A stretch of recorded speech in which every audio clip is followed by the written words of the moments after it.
Hello guys, this is I Do Damage, but also I do heal and tank as needed.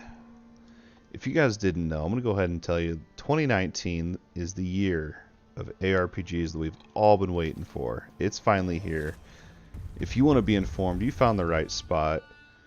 Go ahead, subscribe to YouTube, follow me on Twitch, know when I'm live, come be a part of the conversation, join the Discord. All these links will be in the description. So this video, obviously it's Last Epoch, as you can see in the title, and I'm going to share my first impressions and if I think you should buy this game or wait. I'm going to give you the information you need to make this decision on your own. So let's go ahead and jump in. The most important part of this game, and the selling point I think for most people, is the skill system. It's super in-depth, there's many different choices to be made, and they matter. The way the skill system works is you have all these different skills. You can pick one. I'll show you this one. This is my teleport skill, as you can see, and within each of these there's a max. The max level is 20, and you can only spend 20 points in the skill tree total. That's it. You're not maxing out the whole tree. You have to decide. And also, just so you know, in order to respec your talent tree, you would have to unlearn it, relearn it, and re-level it up from level 1. So you want to make sure you plan this out well ahead of time. So you can't just specialize into any skill you want. You have to actually pick. There's 5 that you can pick. And also you can have 5 skills equipped conveniently. So last thing I want to say about the skill system is it's so complex that I'm playing this mage right now. He's a meteor build. I've got at least 3 other mages that I want to make, and if you saw me playing them right now, they would be drastically different. You wouldn't even know that they're all the same character. So now that we're on the topic of skill system, I want to talk about the leaderboard, and this thing it's directly tied to the skill system in my opinion, because what's the point in having all these different options if you can't actually see how it compares to other people that are playing? If you go into the leaderboard, you can see that there's all these names, and it records the top 100 players. This is awesome to me. This is what makes the game. You can really push yourself to the limit and test that build out against everyone else. And also, the coolest part of the leaderboard to me is that you can see the name, you can see the level, you can see the record, all that, but you can't actually see their build or gear. So you can't just copy and paste and go and do what they did. It actually makes it something you have to figure out on your own.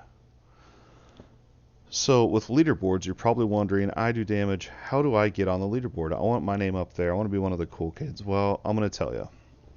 You have to do the end game, obviously. So there's 2 pieces to the end game. And the first is this Monolith of Fate that I'm showing you right now. So when you open this, you have 2 different choices. They're randomized. You can re-roll them and change them. And you have to pick one. And it's basically, it's a map modifier, basically.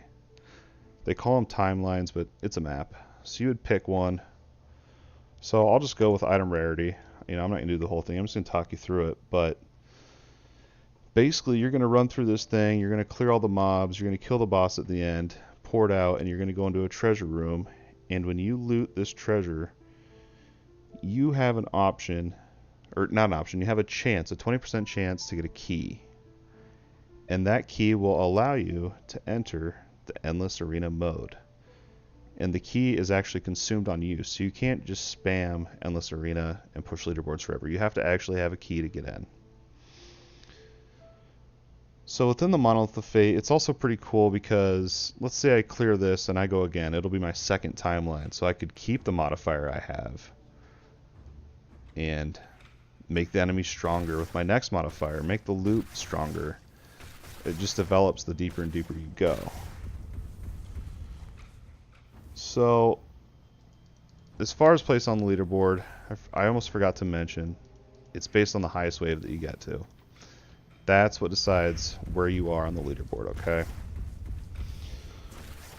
And last but not least, my favorite thing about this game, overall, is the crafting. The crafting in this game is in depth, and you're going to spend a lot of time grinding for materials, hoping to get lucky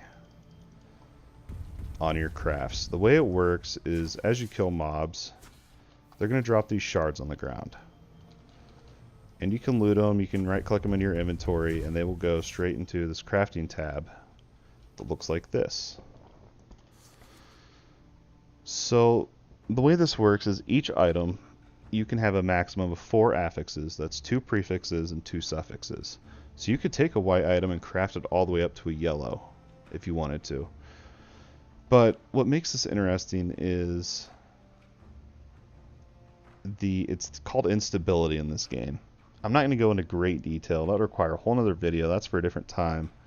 I'm just going to touch the surface to show you how detailed this is. So when you have an item, you can add an affix. I already have 4 affixes on this item, but if I wanted to, like this elemental protection, I could make it stronger. You see how it's T1? You can make it go up to tier 5 if you wanted to. But the thing is, everything that you change on this item increases to its instability level. And the more unstable it gets, the higher the chance is for it to fracture and shatter. And when it fractures and shatters, the item doesn't disappear. You just simply can't modify it anymore. So in order to get the top of the line, best gear in the game, you're going to have to get really lucky with this. And there's items you can loot that would negate some of the fractures, but I mean, they're limited. In order to get the top tier, a full set of top tier gear and armor, it's going to take some time. And to me, that's awesome. That adds a lot of replay value.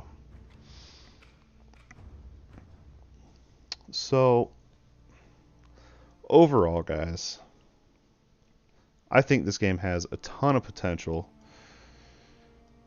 And I just want to go ahead and I want to share some closing thoughts that I have about the game, and maybe I can help you decide for yourself if you want to buy this game or not. So if you have no other games that you're playing right now, and you really want an ARPG that you haven't played before, and you want to be able to customize your character, you want to be able to push yourself to limit, push your build, discover new variances of skills, sure. Now, there are a few cons to this game, and I'm just going to state them real quick. And first is the graphics. The graphics, they're not great. However, for me, they grew on me, and I got used to them over time. You can see it. You can decide for yourself on that. And the second thing is the price. The price on this game is $35, and I feel that's a little steep, as when the game is released, it's only going to cost $10. So if you don't mind the price, go for it. I think you're going to spend a lot of time in this game, and I think you'll have fun. So let me know what in the comments. Are you going to buy this game, or are you going to wait? I'd love to hear what you have to say. Thanks for watching this video, and as always, I Do Damage out. Peace.